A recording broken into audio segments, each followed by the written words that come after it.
Good morning to all of you and welcome to all of you in OCIS PCS चैनल। कैसे हैं आप लोग? होप सो सभी अच्छे होंगे, पढ़ाई भी बहुत बेहतर चल रही होगी। चलिए तो आज की सेशन हम देख लेते हैं कौन कौन से इंपॉर्टेंट टॉपिक है हम लोगों के पास, उसके ऊपर हम डिस्कस करते हैं और उसके बाद हम लोग वल्नरेबल फैक्ट्स को देखेंगे, रिवीजन देखेंगे एंड एट द एंड हम लोग MCQs को सॉल्व करते हैं। ओके चलिए तो आते हैं फर्स्ट इश्यूज पे। पहला मुद्दा क्या है आज का? चेन्नई में भौगोलिक संकेत रजिस्ट्री यानी GI टैग जो रजिस्ट्री है चेन्नई में, उसने क्या किया है, पूरे भारत के 7 उत्पादों को GI टैग को जारी किया है। पूरे भारत के 7 उत्पादों को GI टैग जारी किया है। उसमें से GI टैग की कुछ वस्तुएं हैं, कुछ इमेजेस यहाँ पर दिए गए हैं, उनमें को आप देख लें। वस्तु है जलसलेर धातु शिल्प, जलेसर धातु शिल्प है, यह यूपी के एटा जिले की है। गोवा तो आप जानते ही हैं गोवा राज्य के बारे में। बीकानेर राजस्थान के 4 शिल्पों को दिखाया गया है, बीकानेर का, जोधपुर का, उदयपुर का, अगेन बीकानेर उष्ता कला शिल्प। ओके ये 4 शिल्प हो गए, तो टोटल आपके 7 उत्पादों को दिखाया गया। ये रहा उनका इमेज। चलिए अब इस पे आगे चल करके हम लोग आगे थोड़ा डिस्कस कर लेते हैं। सबसे पहला है मनकुराड आम को। मनकुराड आम है जिसमें आप यहाँ इमेज में भी देखेंगे मनकुराड आम, ये रहा वो आम, ये आम। अब इस आम के बारे में थोड़ा हम लोग जान लेते हैं कि इसको क्या बोला गया है। मनकुराड आम, मनकुराड आम है ये। क्लियर? अब हम लोग देखते हैं इसके बारे में, थोड़ा सा चर्चा कर लेते हैं इसको लेकर के। मनकुराड आम को मालकोराडा, कार्डोजा, मनकुराड, कराड और गोवा मनुकर के नाम से भी जाना जाता है। यानी इस एक नाम की एक आम को विभिन्न नामों से भी जाना जाता है। पुर्तगालियों ने इस फल का नाम मालकोराडा रखा था, पुर्तगालियों की देन थी। मालकोराडा का अर्थ होता है खराब रंग।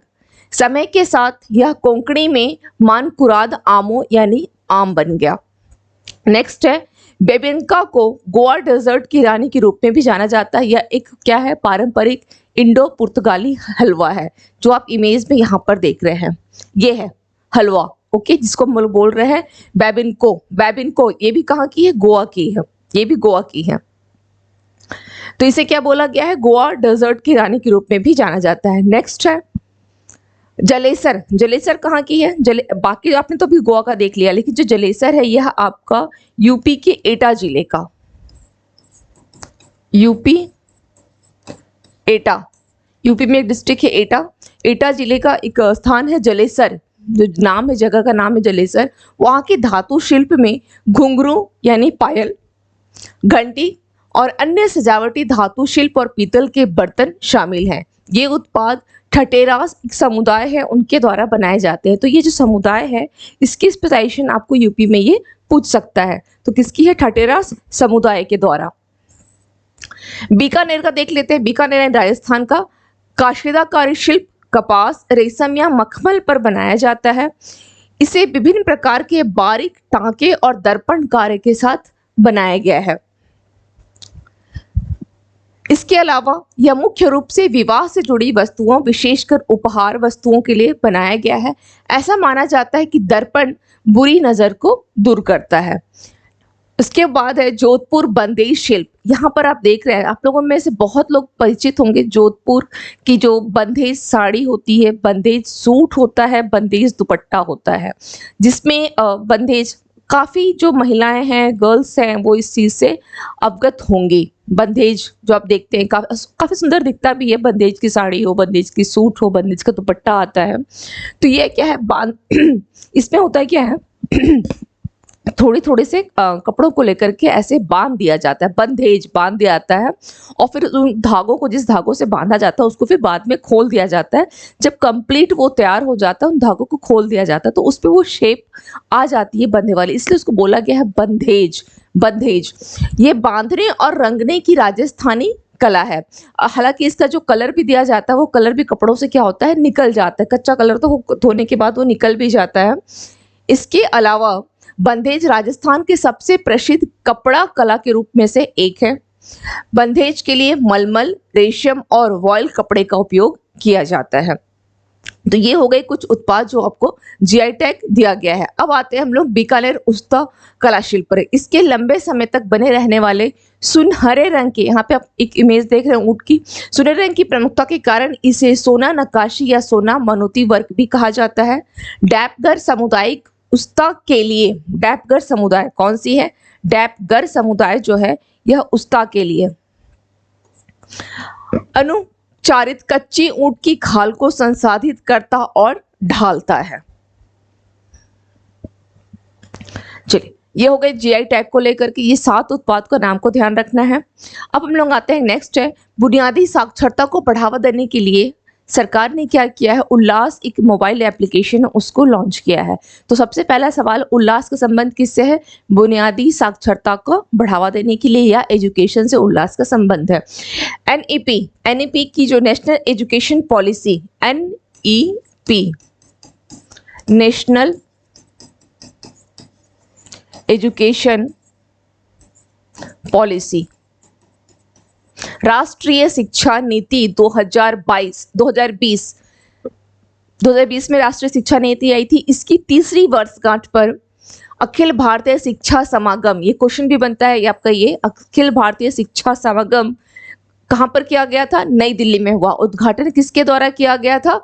पीएम मोदी जी के द्वारा उद्घाटन किया गया था, नई दिल्ली में हुआ है। अब इसी अवसर पर क्या हुआ, जब ये शिक्षागम चल रहा था, इसी अवसर पर केंद्रीय मंत्री कौन है? धर्मेंद्र प्रधान ने उल्लास, यानी उल्लास का संबंध किससे? बुनियादी शिक्षा से है। तो उल्लास नव भारत साक्षरता कार्यक्रम, जिसका प्रतीक चिन्ह यानी लोगो, नारा, स्लोगन क्या रहा है? जन जन साक्षर और मोबाइल एप्लीकेशन लॉन्च किया।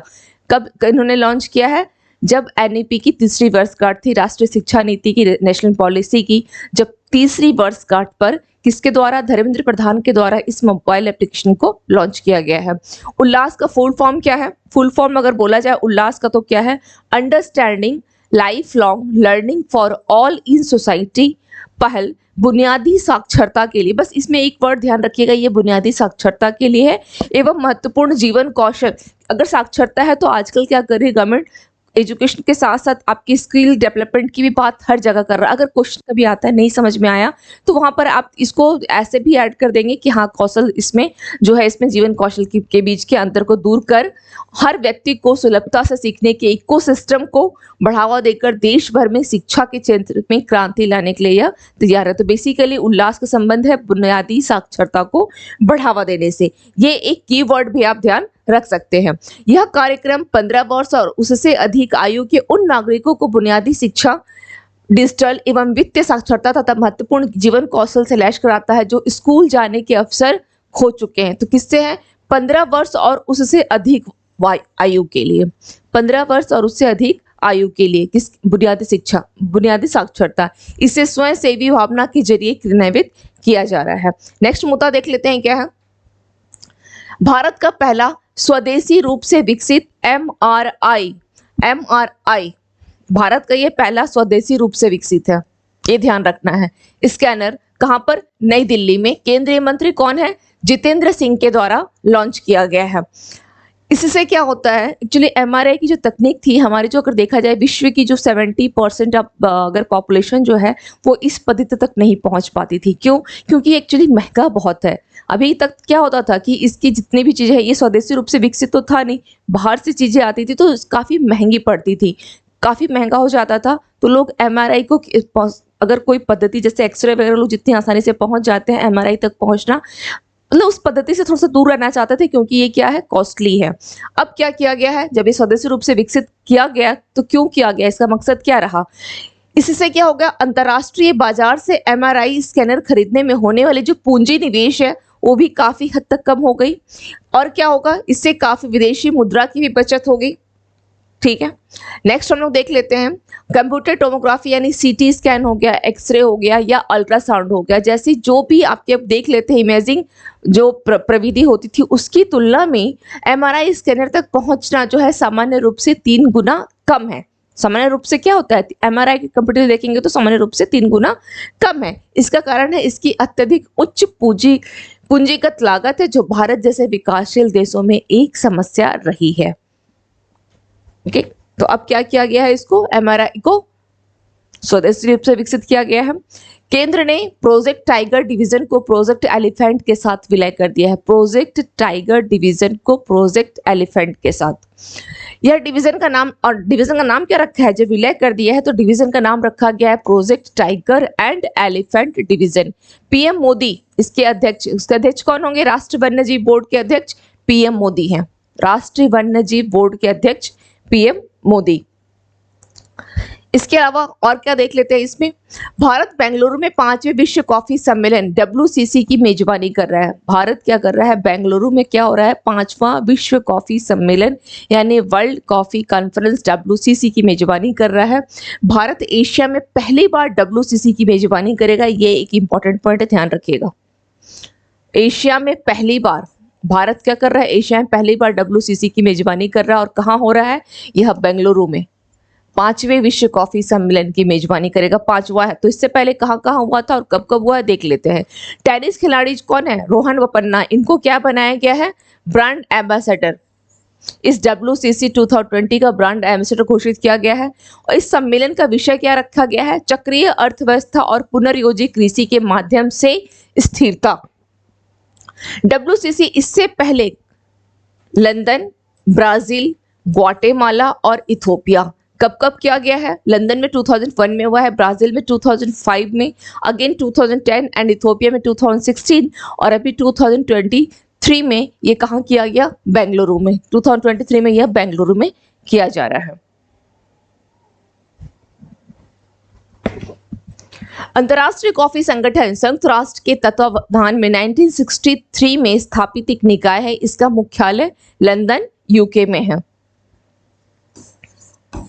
कॉफी विश्व में सबसे अधिक व्यापार की जाने वाली वस्तु है। विश्व में सबसे अधिक व्यापार किसका होता है, कॉफी का होता है। और अगर बात की जाए देश की, भारत की, तो कुल कॉफी उत्पादन का 70% से अधिक उत्पादन अकेले कहाँ किया जाता है, इसका कहाँ होता है, यह कर्नाटक में, कर्नाटक में होता है। इसके बाद 21% के साथ केरल और 5% के साथ तमिलनाडु का स्थान है। ये बहुत इंपॉर्टेंट है, ध्यान रखिएगा। कॉफी उत्पादन में, कॉफी उत्पादन में कर्नाटका फर्स्ट पोजीशन पे, केरल सेकंड, एंड तमिलनाडु जो है वो आपके थर्ड पोजीशन पर आता है। नेक्स्ट, सरकार ने रेहड़ी पटरी वालों के लिए 63 लाख लोन का एक नया जो लक्ष्य जो है वो टारगेट अपना रखा है।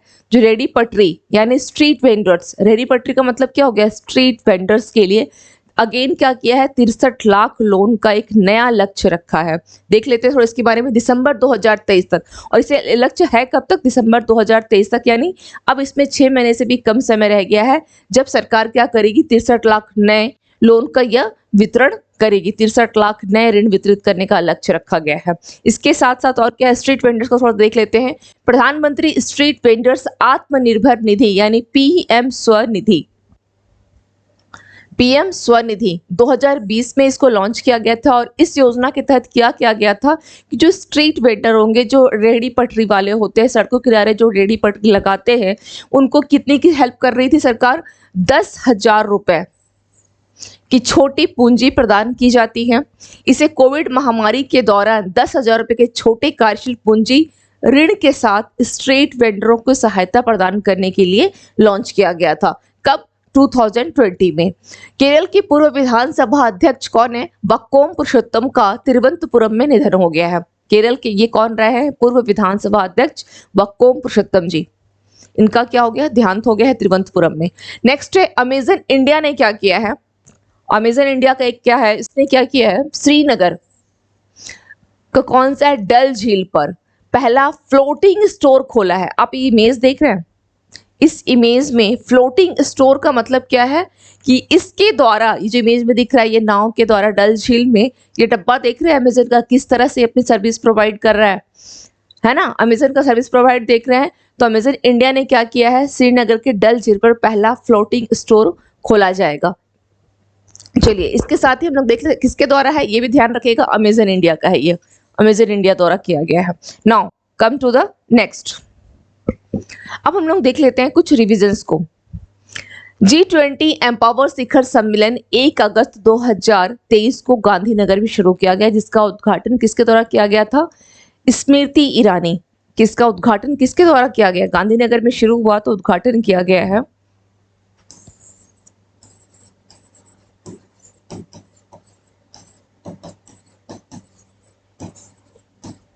स्मृति ईरानी, स्मृति ईरानी के द्वारा उद्घाटन, स्मृति ईरानी के द्वारा। G20 में एक वर्ड आता है ट्राइका। ट्राइका का संबंध किससे है? पूर्व की बैठक, वर्तमान की बैठक, आगामी बैठक, यानी जो बैठक होने वाली है वर्तमान में जो होगी, और जो वर्तमान में बैठक अभी होगी, और पूर्व की यानी जो हो चुकी है, ट्राइका का संबंध। तो G20 में जो ट्राइका है, ट्रोआइका, इसको हमेशा ध्यान रखिएगा। ट्राइका में आपकी अगर बात की जाए तो G20 का 2022 में कहाँ हुआ था? यह इंडोनेशिया में हुआ था, इंडोनेशिया में। और यह इंडोनेशिया का कौन सा था? 70th एडिशन था, 70th एडिशन या संस्करण। अब इस साल कहाँ हो रहा है? 2023 में कहाँ हो रहा है G20 का सम्मेलन? कहाँ होगा? भारत में होगा। और ये कौन सा एडिशन है? ये 18th एडिशन है। इसके अलावा 2024 की अगर बात की जाए तो कहाँ हो रहा है? ब्राजील में होगा। 2024 में ब्राजील के रियो डी जेनेरियो। और ये कौन सी होगी? 19th एडिशन है ये ध्यान रखिएगा G20 को लेकर के। G20 के अभी इस साल अगर आप देखें तो 200 से अधिक सम्मेलन भारत में हुए हैं, जिसकी अध्यक्षता भारत कर रहा है, प्रेसिडेंसी भारत के पास है, क्योंकि भारत G20 का लास्ट ईयर यानी 1 दिसंबर 2022 से लेकर 30 नवंबर 2023 तक भारत G20 का अध्यक्ष है, तो प्रेसिडेंसी वही करेगा। इसके अलावा और बस ये ध्यान रखिएगा, इंडोनेशिया में लास्ट ईयर G20 की बैठक हुई थी, इंडोनेशिया के कहाँ पर? बाली में। इस बार कहाँ होगा? सितंबर में भारत न्यू दिल्ली में होगा, और नेक्स्ट ईयर ब्राजील के रियो डी जेनेरियो में होगा। नेक्स्ट आते हैं फिल्म चंपारण मटन ऑस्कर के सेमीफाइनल में पहुंच गई है। चंपारण मटन, चंपारण बिहार का एक डिस्ट्रिक्ट है ना, पूर्वी चंपारण, पश्चिमी चंपारण, आप लोगों ने नाम सुना भी होगा। तो चंपारण मटन ऑस्कर के सेमीफाइनल में यह पहुंच गई है। लोकसभा अध्यक्ष ओम बिरला ने असम विधानसभा के नए भवन का उद्घाटन किया है। किसके द्वारा किया गया है? लोकसभा अध्यक्ष ओम बिरला के द्वारा। कहां पर? असम विधानसभा के। म्यांमार जुंटा ने आपातकाल की स्थिति को 6 महीने और बढ़ा दिया है। और यहाँ पर आपातकाल जो है कब से लगी हुई है? तो ये फरवरी 2021 से लगी हुई है। 2021 से यहाँ पर आपातकाल लगी हुई है। नेक्स्ट है, यूपी के मुख्यमंत्री योगी आदित्यनाथ के द्वारा मुख्यमंत्री कमांड सेंटर का उद्घाटन किया गया है। मुख्यमंत्री कमांड सेंटर यानी इसके द्वारा करेगा क्या कि जनता की जो भी कंप्लेंट्स होंगी, उनके साथ जो भी प्रॉब्लम होगी, उसको एज सुन एज सॉल्व करने की कोशिश करेगा। दक्षिण एशिया में पहला centre for special survival Bharat में स्थापित किया गया है। दक्षिण एशिया में अगर बोला जाए कि कहाँ पर है, तो पहला, हमेशा मैंने कहा है पहला वर्ड जिसमें भी आ जाए वो क्या होता है? आपका इंपॉर्टेंट हो जाता है। पहला centre for special survival Bharat में स्थापित किया गया है। वित्त वर्ष फाइनेंशियल ईयर 2030 तक भारत की प्रति व्यक्ति आय लगभग 70% बढ़कर $4,000 हो जाएगी। ये तो चलिए कि 2023 की, वर्तमान में कितनी है? अगर बात वर्तमान की जाए तो 2023 में कितनी है? जो ये 2023 में 2450 रुपए यह अमेरिकी डॉलर है, 2450 रुपए अमेरिकी डॉलर। अब आपको यहाँ पे इस 2450 से 2023 में 23 से लेकर के 30 यानी अगले 7 सालों में 70%, 7 सालों में 70% बढ़कर कितना हो गया? 2450 से बढ़कर $4,000 हो जाएगा।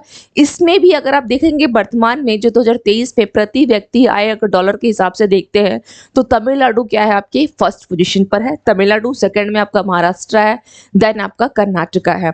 और तमिलनाडु के साथ ये है कि अगर निर्यात सूचकांक की बात की जाए, निर्यात सूचकांक में भी तमिलनाडु क्या है? टॉप पर बना हुआ है। नेक्स्ट है, भारतीय महिला हॉकी टीम ने 100वीं वर्षगांठ स्पेनिश हॉकी फेडरेशन, किसका था? 100वीं वर्षगांठ Spanish hockey federation international tournament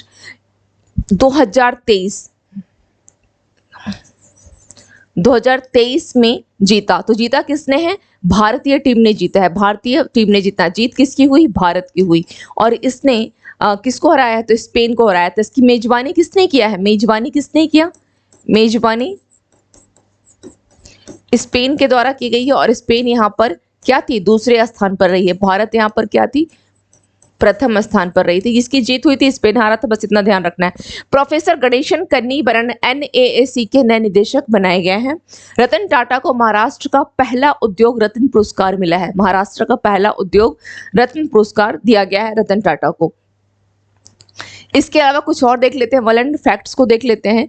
किस देश ने ताइवान देश के लिए $345 मिलियन के सैन्य सहायता पैकेज की घोषणा की है? ताइवान के लिए सैन्य सहायता पैकेज कौन दे सकता है? अमेरिका ही देगा। तो $345 मिलियन के साथ इसने, अमेरिका ने उसको क्या किया है? सैन्य सहायता दिया है।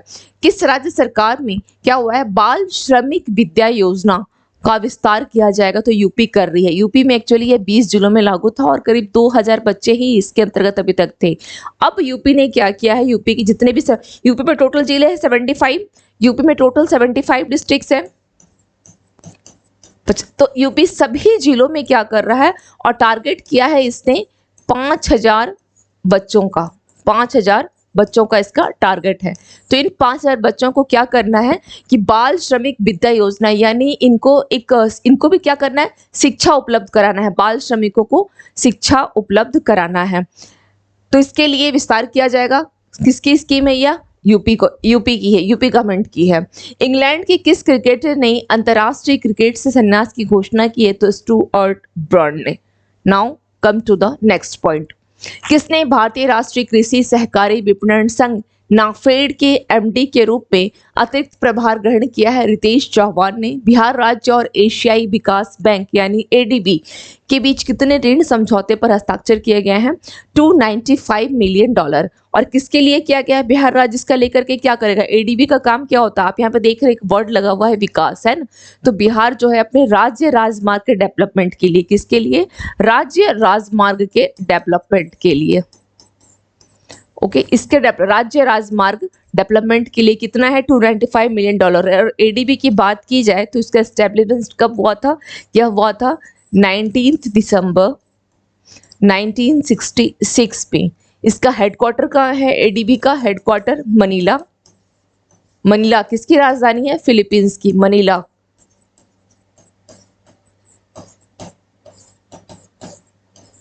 फिलीपींस की राजधानी। ओके, नाउ किस राज्य सरकार की शहरी सेवाओं के विस्तार के लिए ADB द्वारा $200 मिलियन के ऋण समझौतों पर हस्ताक्षर किया गया है? किसका है? ये बोला गया है सरकार की शहरी बोला गया है, शहरी सेवाओं के विस्तार के लिए। तो ये है राजस्थान। नेक्स्ट, किस राज्य सरकार ने सौराष्ट्र नर्मदा अवतरण सिंचाई योजना, सौनी योजना को कंप्लीट किया है? अगर सौराष्ट्र की बात आती है तो किसका होगा? गुजरात नाम आ जाएगा, गुजरात राज्य सरकार ही होगा। प्रधानमंत्री नरेंद्र मोदी ने गुजरात राज्य में किसका उद्घाटन किया है? सेमिकॉन इंडिया का, सेमिकॉन इंडिया का। और कहां पर किया गया है? गुजरात राज्य में तो हुआ है, कहां पर हुआ है? गुजरात के गांधीनगर में, गुजरात के गांधीनगर में। और गांधीनगर में हम लोगों ने भी क्या देखा? G20 एम्पावर, G20 एम्पावर का कहाँ हुआ है? G20 empower. ओके, इसका सम्मेलन, एम्पावर सम्मेलन कहाँ हुआ है? ये भी गांधीनगर में किया गया है। इसके साथ ही सेमिकॉन इंडिया 2023 को भी ध्यान रखिएगा, ये भी आपका गांधीनगर में हुआ है। किसके द्वारा? PM मोदी जी ने इसका उद्घाटन किया है। ऑस्ट्रेलिया के सर्वोच्च साहित्य सम्मान माइल्स फ्रैंकलिन कहाँ का है? यह माइल्स फ्रैंकलिन कहाँ का सर्वोच्च सम्मान है? तो यह ऑस्ट्रेलिया का है। माइल्स फ्रैंकलिन साहित्य पुरस्कार 2023 से किस लेखिका को सम्मानित किया गया है? शंकरी चंद्रन। ट्विटर के ट्वीट डेक का नाम बदलकर हुआ है एक्स प्रो। भगनी प्रसूति सहायता योजना किस राज्य से जुड़ी हुई है? छत्तीसगढ़ से। विश्व फेफड़ा कैंसर दिवस हर साल किस दिन मनाया जाता है? विश्व फेफड़ा कैंसर, लंग्स कैंसर जो होता है, कब मनाया जाता है? तो ये मनाया जाता है आपका 1 अगस्त को।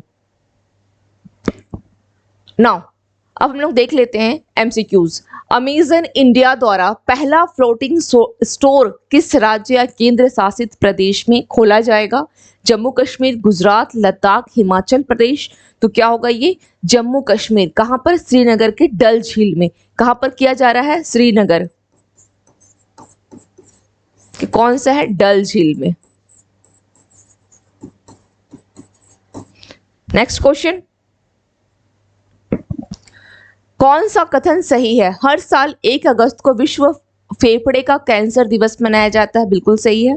भारत में कैंसर के मामलों की संख्या 2022 में कितनी थी? 1.46 मिलियन से बढ़कर 2025 में 1.57 मिलियन हो सकती है। ये दोनों स्टेटमेंट आपके सही हैं, दोनों ही सही हैं। तो आंसर हो जाएगा सी 1 और 2। नेक्स्ट क्वेश्चन है, दुनिया का पहला वेब ब्राउजर कौन सा है? पहला वेब ब्राउजर पूछा है, कौन सा है? Mozilla, opera, Linux, world wide web. तो याद है आप लोगों को, आप लोगों में से कुछ को तो जरूर याद होगा कि सबसे पहले जब इंटरनेट जब आया था तो हम लोग क्या करते थे? www, है ना, www डॉट करके आगे फिर जो सर्च करना होता तो करते थे। तो सबसे पहला जो वेब ब्राउजर है या सर्च जो इंजन रहा वो कौन सा रहा है? www, यानी उसका फुल फॉर्म क्या होता है? World wide web. पहले क्वेश्चन पूछता भी था कि www जो है ये किसका, उसका फुल फॉर्म क्या है? तो ये है वर्ल्ड वाइड वेब, ये ध्यान रखिएगा। तो आंसर क्या हो जाएगा? डी। नेक्स्ट क्वेश्चन, निम्नलिखित में से कौन सा स्टेटमेंट सही है? हाल में ही केंद्र ने क्या किया है? प्रोजेक्ट टाइगर को प्रोजेक्ट एलिफेंट के साथ विलय कर दिया है। ये स्टेटमेंट बिल्कुल सही है। नेक्स्ट है, विलय के बाद पर्यावरण, वन और जलवायु परिवर्तन मंत्रालय के तहत एक नया प्रभाग प्रोजेक्ट टाइगर एंड एलिफेंट प्रभाग बनाया गया है। ये स्टेटमेंट भी सही है। थर्ड स्टेटमेंट दिया गया है, अपनी स्थापना के बाद से प्रोजेक्ट एलिफेंट प्रभाग पर्यावरण, वन और जलवायु परिवर्तन मंत्रालय के वन्य जीव प्रभाग के पास था। बिल्कुल ये स्टेटमेंट भी सही है। ये स्टेटमेंट भी क्या हो जाएगा? सही है। तो राइट आंसर क्या होगा? डी। 1, 2 और 3 तीनों स्टेटमेंट आपका सही है। भारत निम्नलिखित में से किस स्थान पर 25 से 28 सितंबर तक 5वें विश्व कॉफी सम्मेलन की मेजबानी करेगा? Option Bengaluru, Chennai, Kochi, Hyderabad. Right answer क्या हो जाएगा इसका? बेंगलुरु में कर रहा है।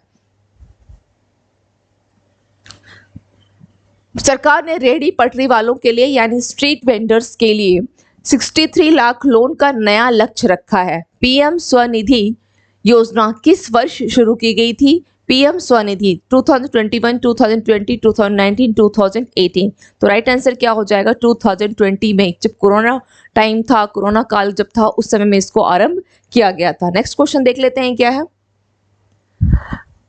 वक्कोम पुरुषोत्तम का निधन कब हो गया है? 95 वर्ष की आयु में हो गया है। ये कहाँ के पूर्व अध्यक्ष थे? असम विधानसभा, केरल विधानसभा, कर्नाटक विधानसभा, हरियाणा विधानसभा। राइट आंसर केरल विधानसभा के थे ये। निम्नलिखित में से कौन हृदय रोगों के जोखिम को कम कर सकता है? हृदय रोगों के जोखिम को कम कर सकता है। पॉलीपिल्स, रेडियोपिल्स, इलेक्ट्रोपिल्स। राइट आंसर क्या हो जाएगा इसका? पॉलीपिल्स इसका राइट आंसर हो जाएगा। तो आज की सेशन का हम लोगों ने कुछ इंपॉर्टेंट कीज देख लिया है। अगर कहीं भी कोई डाउट्स रहे आप लोगों को तो कमेंट सेक्शन में बिल्कुल कमेंट करके जरूर पूछ सकते हैं, या अगर आप लोगों को कोई सुझाव देना है, सपोज आप लोग इस क्लास को अगर इस तरीके से नहीं लेकर के जैसे मैं महत्वपूर्ण इश्यूज करवाती हूँ, अगर आप लोग इश्यूज के फॉर्म में नहीं करना चाहते हैं और डायरेक्ट एमसीक्यूज के द्वारा ही पूरी क्लास को लेना चाहते हैं तो उस तरीके से भी क्लास को करवाया जा सकता है, लेकिन it totally depends upon you. तो आप लोग इस पर अपना एक बार सुझाव जरूर दें। तो मिलते हैं टुमारो मॉर्निंग फिर। Thank you to all of you and have a nice day.